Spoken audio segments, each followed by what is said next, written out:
Hey, give him a little boogie-woogie. That'll get him started.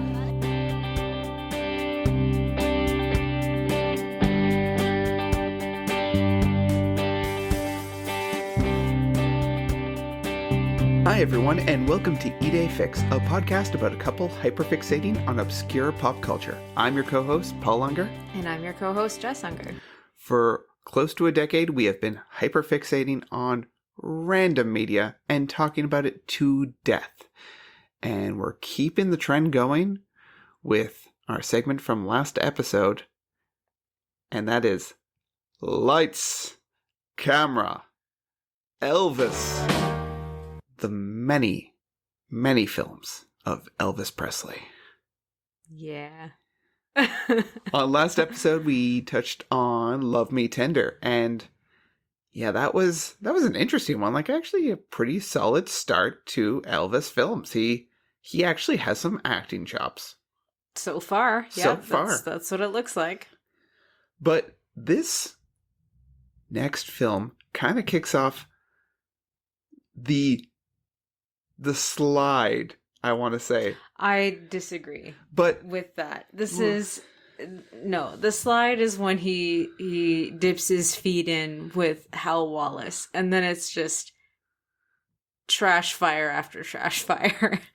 So we're still getting some quality stuff. Sort of.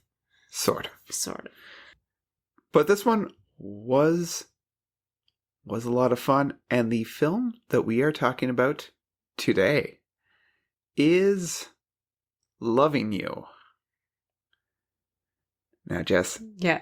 Are you ready for the tagline? Oh gosh, yes, please. And again, I feel like it would have been really easy to be an ad man in the 50s and 60s. I'm so excited. All right. For the tagline for Loving You, it's, "You'll love loving you." How? Man. Yeah. Oh. That is... There's the nose, and you are so on it. That's just, if anything, just stating a random opinion about a film. That's not a tagline. That's, how do you sell a film on that? 1, Elvis. 2, nobody cares about the tagline.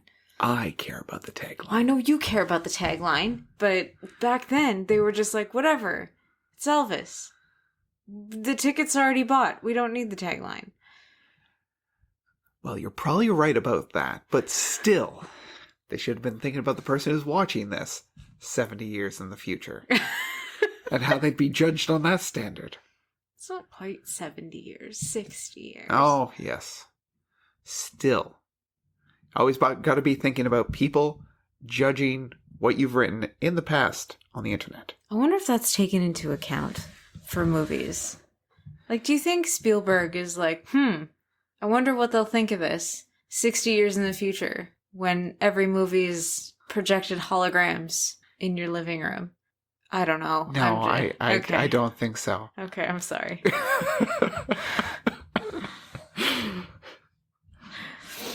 Okay, shall we do facts? I believe that we shall. So, Jess, tell us a little bit about this film. It was released July 9th, 1957. It was directed by Hal Cantor. I have never heard that name. It was starring Elvis Presley, who got top billing this time, followed by Lizabeth Scott and Wendell Corey. Unknown budget for this one, which is interesting. It made $3.7 million domestic in the box office. And in terms of the plot, in small-town Texas, delivery man Deke Rivers, played by Elvis, if that is your real name, Presley, this is relevant later, is discovered by publicist Glenda Markle, Elizabeth definitely not Katharine Hepburn Scott, and country western musician Tex Warner, Wendell Frank Burns' long-lost brother Corey. Believing in his talent and looking for a way to get back into the big leagues themselves, they offer him a spot in their musical group. The road to fame becomes bumpy when Glenda's questionable PR crusade to get noticed stirs up too much controversy, painting a target on Deke's back, while a relationship with another singer, Susan, Dolores She's Now a Nun Hart, makes him question if he wants this life. Elvis sings a lot. Oh, does he ever? I really wasn't expecting that many songs to be crammed into a single movie, because they play some of those songs in their entirety a few times. Yes. I guess so. There's that really awkward, like, medley that they play when they're doing the highway sequence with, like, the road signs coming up for the different... Oh yeah, with Hot Dog. With Hot Dog a bunch of times.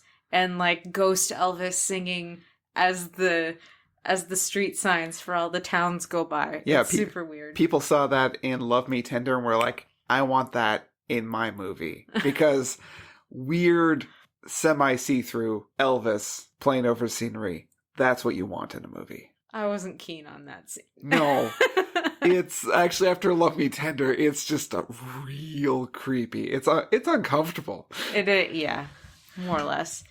This movie actually had Elvis's parents in it at one point. Which was actually pretty nice, because this movie was filmed and released a little bit before his mother had passed away, and before he actually got drafted and sent to the army, which was, nice to have that in film. He actually has not really an interaction. They're just in the crowd enjoying his music. Yeah, they were just part of the audience. It was just neat to see. It was interesting. Mm-hmm. She seemed enthusiastic. His mom seemed very enthusiastic. You don't see much of his dad.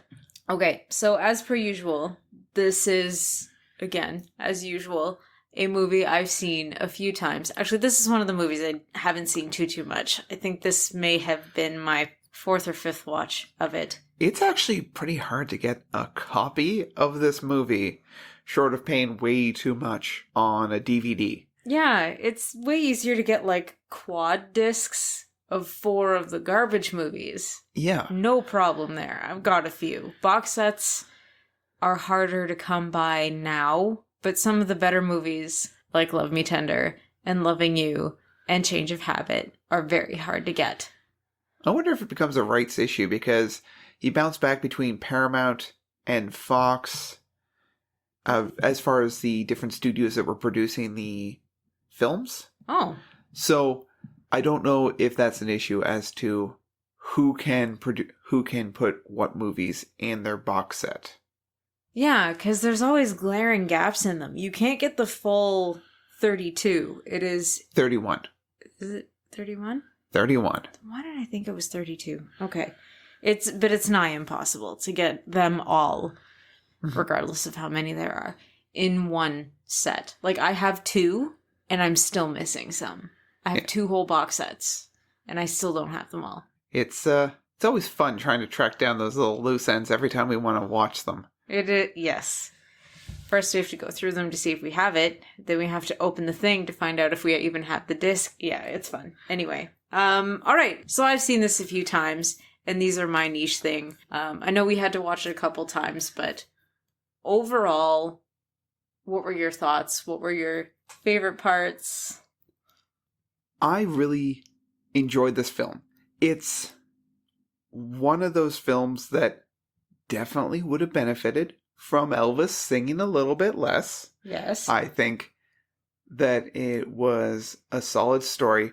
There are some scenes that it feels like might have gone rewritten in some process, and just they didn't mesh well together. So Elvis has a romantic relationship with the character Susan, played by Dolores Hart. And they actually don't have a single moment in the film where they actually meet and talk to each other. Not even like a glance when they're in a scene together. And then it just jumps to a traveling montage, and then suddenly they're all buddy-buddy. There's no actual scene, and he has more of a romantic interest in Glenda Markle, played by Lizabeth Scott, and that's more played up for the romantic, the romantic tension. The relationship with Susan kind of feels like there's scenes that were cut out of it. that is one of those things where I feel like that could have been, there's something on the cutting floor. I feel like there's something on the cutting floor that there's scenes missing. That's fair. I thought, like, your brain could do a pretty good job of filling in, like, oh, they must have gotten close while they were traveling, because they would all travel together, and, like, yeah. I don't know. I personally thought it was okay. Like, your brain could fill it in, but I mean, that's not common sense for everyone. Yeah.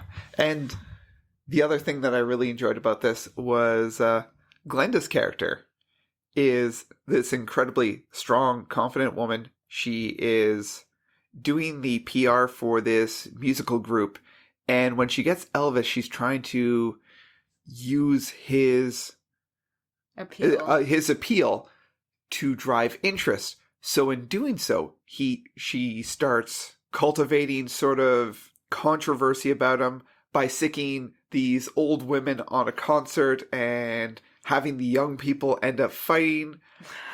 She's basically playing all the sides, and she's trying to build controversy. She's trying to make him appear to be much bigger than he is. She's making up this big story and changing the way that he dresses. She's doing all these things, and the thing that I absolutely loved about this was one of the co-writers, who is also the director, had an interaction with Colonel Parker, who is Elvis's manager, who was notorious for fueling controversy and the anti-Elvis movement as well as the pro-Elvis movement, because he could sell pins and merch to both.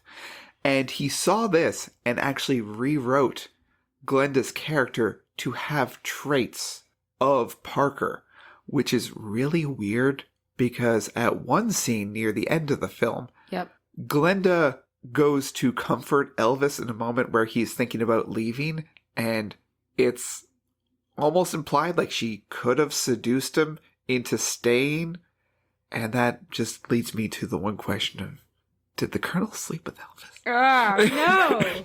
No, not to my, no.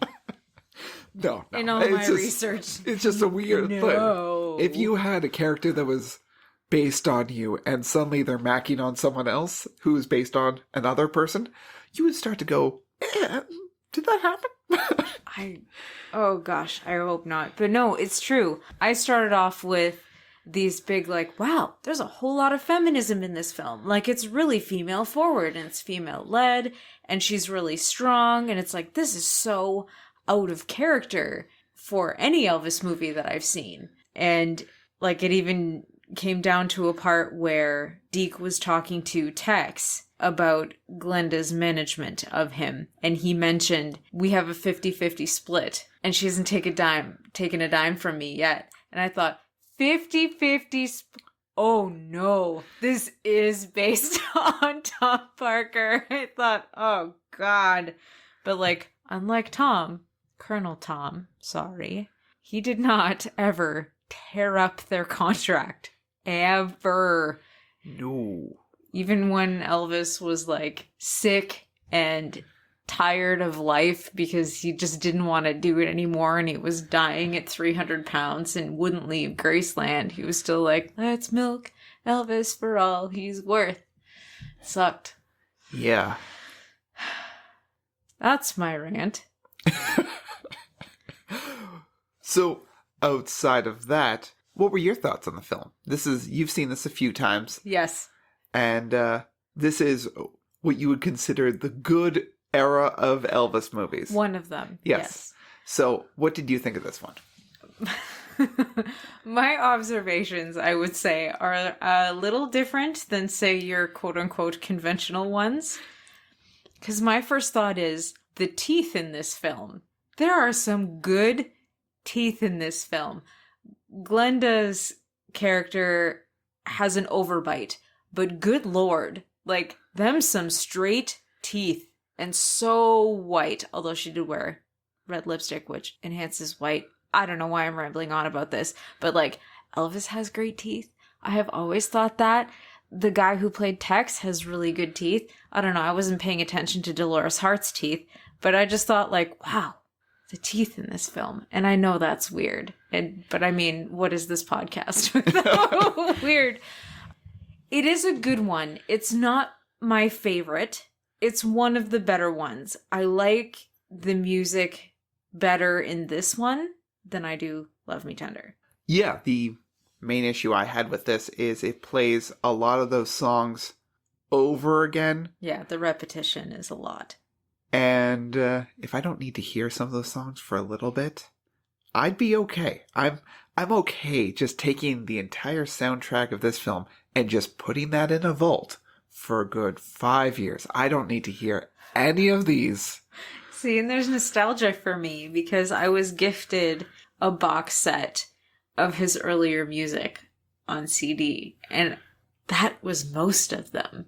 And so I had forgotten about them because I used those CDs to death. Like, most of them split in half, and I couldn't, because I would, like, listen to them on the bus in secret a lot. So I wore the heck out of them. So they're all broken. It was nice. It was nice to hear them again. I really liked the characters in this. We talked a lot about how much we liked the side character Skeeter. Skeeter.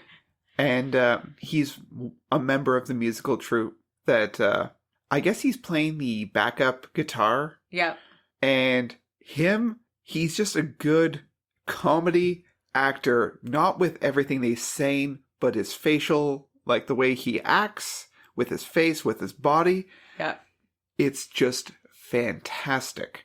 Actually, Tex, his character, has some fantastic lines. I love it. Just as a older musician who's kind of been burnt by the industry and is not really happy about where he is, the amount of just apathetic lines he has about just casual alcoholism. You really did rehearse your drinking. Yeah. Funny, too, after the first 5 shots, it all came back to me. Wanting to die.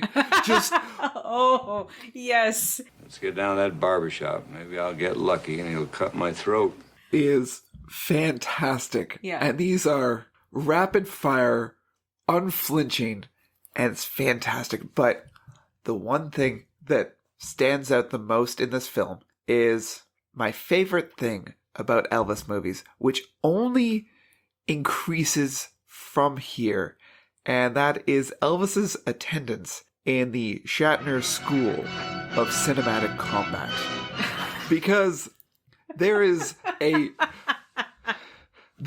fight scene in this film, and in every film there's a stupid fight scene. Okay, but see, in Love Me Tender, there's only one real scene where Elvis is throwing a punch, and that is the uncomfortable moment where he is beating up his wife. Yeah. And it's uncomfortable for everyone, including the hardened criminals that his brothers left him with.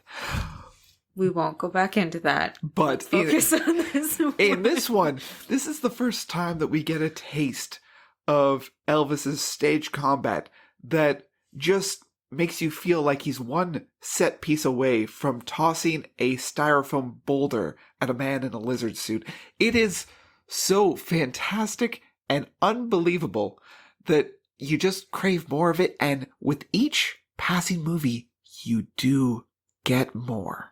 And it does become increasingly like fight the terrible Gorn suit with the styrofoam boulder. Oh, absolutely. Yes. It keeps on getting hammier and hammier, and it never gets better regardless of the return to some of the more serious films. In this one, though, I found the fight scene was cathartic because he ends up beating snot out of a horse-faced 7-foot snarky jerk.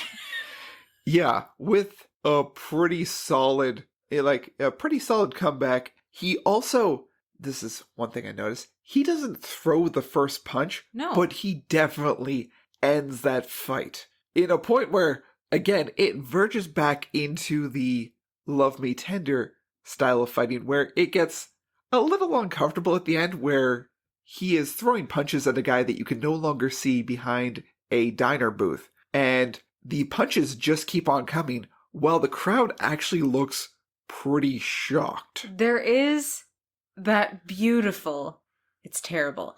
There's that beautiful scene where you get that split-second horror movie girl scream where it's like real tight on her face and her hair's up on her cheeks and she just like screams for like a split second. And I thought, what is that? Why was that necessary? However, at the end though, this is one of the only fights I find out of all of his movies that ends quote unquote stylishly. There's a flair to the end of the fight because if you notice, after he throws that last punch, and I'm just going to call him Horseface, ends up against the jukebox, and the music starts playing, Elvis hooks his foot around the guy's foot and yanks him so he slides to the floor. That is pretty classy. Exactly. Classy, air quotes. Yeah. There was a fight in a Texas diner, and Elvis was an unemployed, I don't want to quite call him like a vagrant, but he does say that he doesn't have, like, he didn't have a stable job beforehand. He's moved around a bit. Yeah. Classy is not the word to use. But in terms of all of his fight sequences in all of his movies, that one had the most, we'll call it flair. Not class, we'll call it flair. Yes. I was surprised at the emotional hits in this movie. There was a lot more emotion in it than I was expecting. Okay. So you have these tense moments and these emotional moments where Deke Rivers reveals to Glenda that he is not actually Deke Rivers. Deke Rivers is someone who had passed away a long time ago. And he used that name because the tombstone inferred that he had many friends who were with him. Mm-hmm. And he wanted to live up to that name, be someone who had good friends like that. Mm-hmm. And he's confessing this to Glenda about how he feels like he's finally gotten there. And that's why he's thinking about not staying with show business, because all of his friends are not being able to keep with the musical group, as he's now becoming a duo act just with himself and Tex closer to the end of the film. It was a surprising emotional moment, and he acted incredibly well with it. He did a good job for someone it's their second film. And he's not an actual, like, he wasn't a trained actor. He had just kind of been thrust from doing performances musically to doing 2 movies of wildly different nature. Yeah.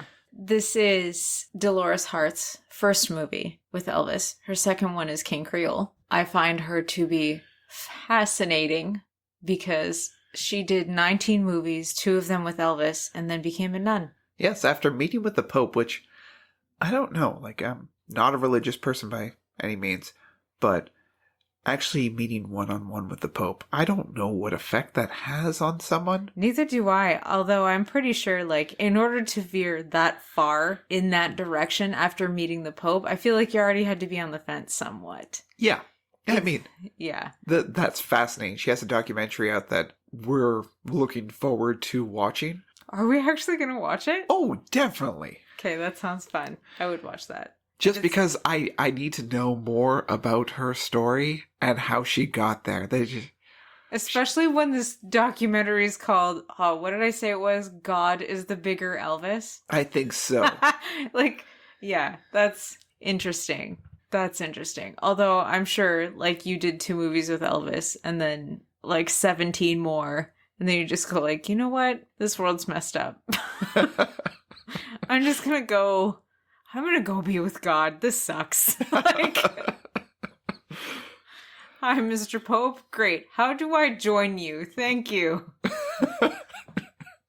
How do I get myself to a nunnery? Yeah. Yes. Yeah.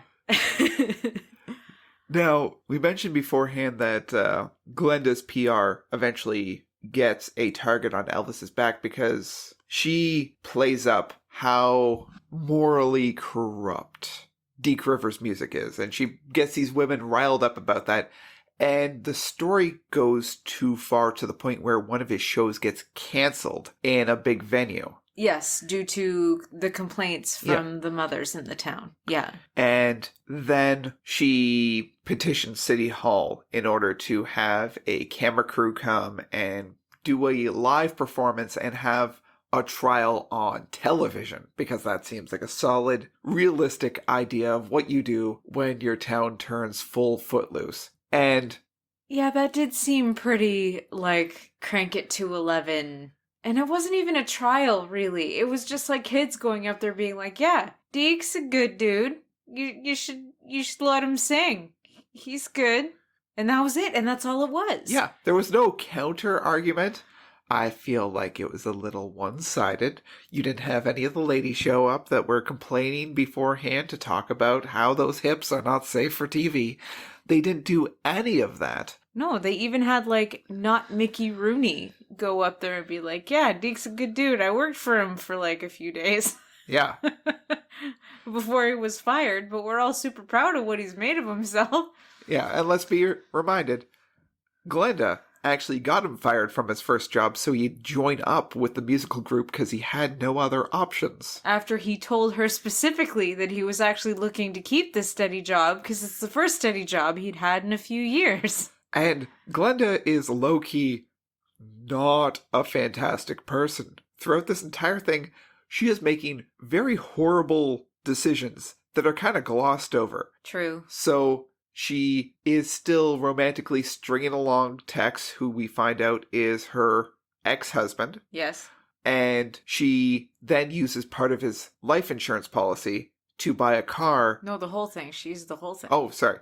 She uses the whole life insurance policy to buy Elvis a fancy car and craft this narrative about how there's this widow who wanted to gift him this vehicle. And then she creates this controversy around this very new to fame country boy. Yep. Who basically it drives him out of town in the final act. And then all this with the whole 50% contract and all this stuff. And it's very Parker, and eventually she's redeemed in the final act of just, she rips up the contract, and then Elvis, after doing the performance in front of people and getting public opinion back on his side and unfootloosing the town, goes up to her and is just like, I want you to manage my career again. Oh, you and Tex. I want you and Tex to manage things for me. And it just completely undoes all that fact of just like, oh, Glenda's a terrible person, leave her behind. And then he just completely does a 180 back in there. And then you need to remember that Parker had probably some say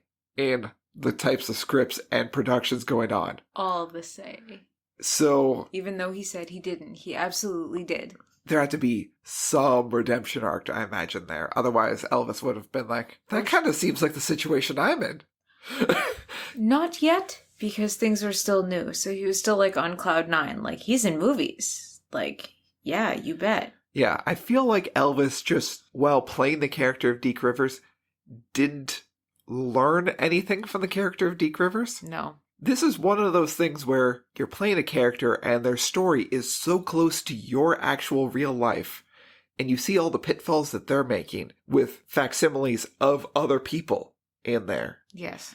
And you don't have the introspection to look at that and realize, wait, this is a little messed up. Maybe I should change this. Maybe I should fix my situation. Elvis, while talented, was not always the most intelligent, and he wasn't the most perceptive. He just kind of did what he was told, hoping it would lead him to where he wanted to go. True, but he saw the movie. Yeah. I mean, at that point, it's on a big screen in front of you. You'd have to take some look at that. But I get where you're coming from.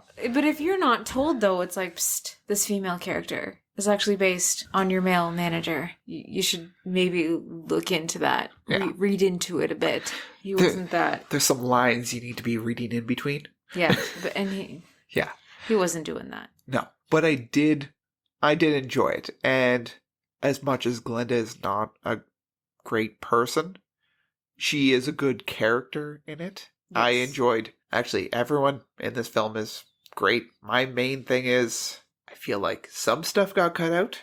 Yeah. And what got left in was a lot of the same songs over and over again. Yes. And we can just take those out. Just take out half of the songs. You can leave in the other half. Take out half of the songs and find me my missing scenes to actually give people their full arc.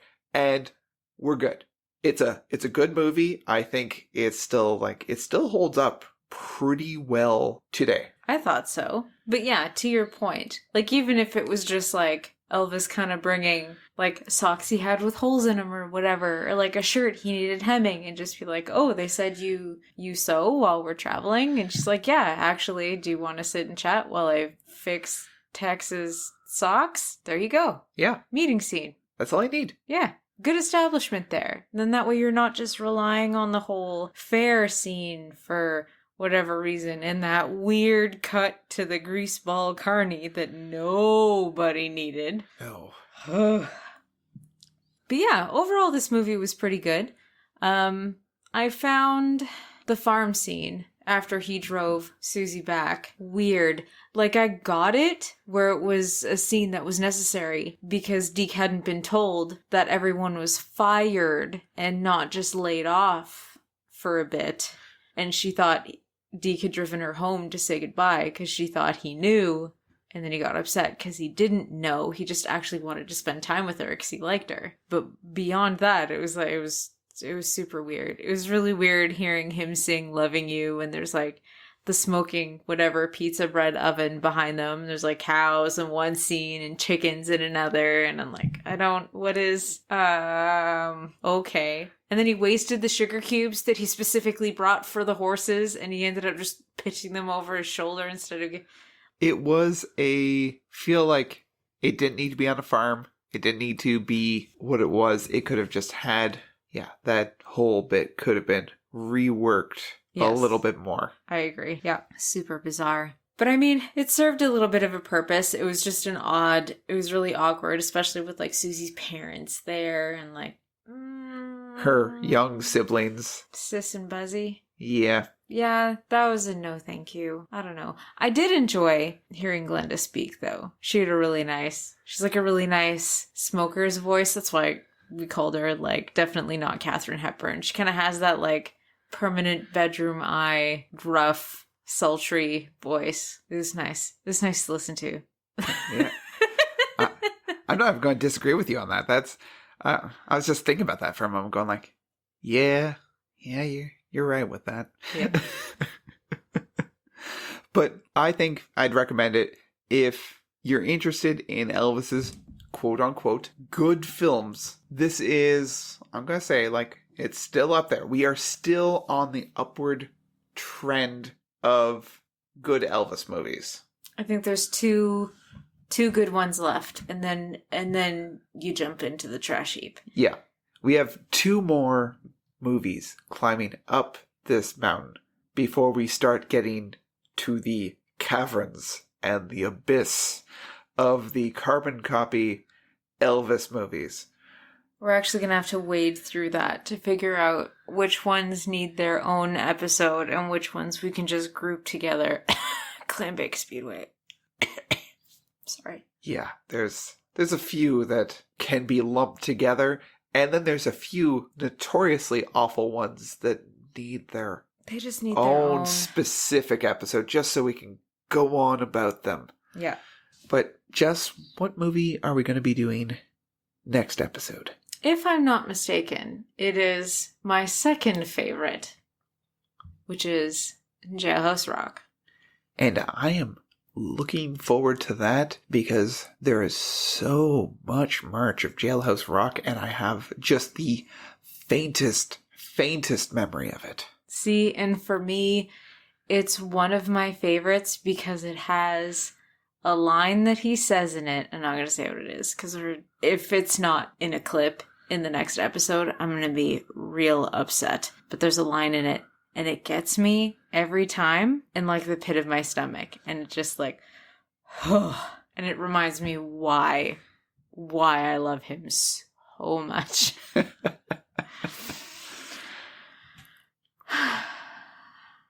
I think that about does it for this episode about loving you. We hope that you'll also love loving you. And, well, a DVD or Blu-ray, which I could not find, might be hard to find. It is still available on some online rental services. Still have not found a solitary streaming service in all of Canada that has it. But if you can find it, we're sure that you'll enjoy it. Absolutely. So, until next time, enjoy what you enjoy, no matter what the main kids say. Big thank you to Ethel and the Androids for the use of their song Used to Know You for the intro and the outro. You can find the link to their SoundCloud in the show description, as well as all our links to our social media. And thanks for tuning in and listening to our podcast. If you like the show, be sure to review and subscribe on the podcast platform of your choice.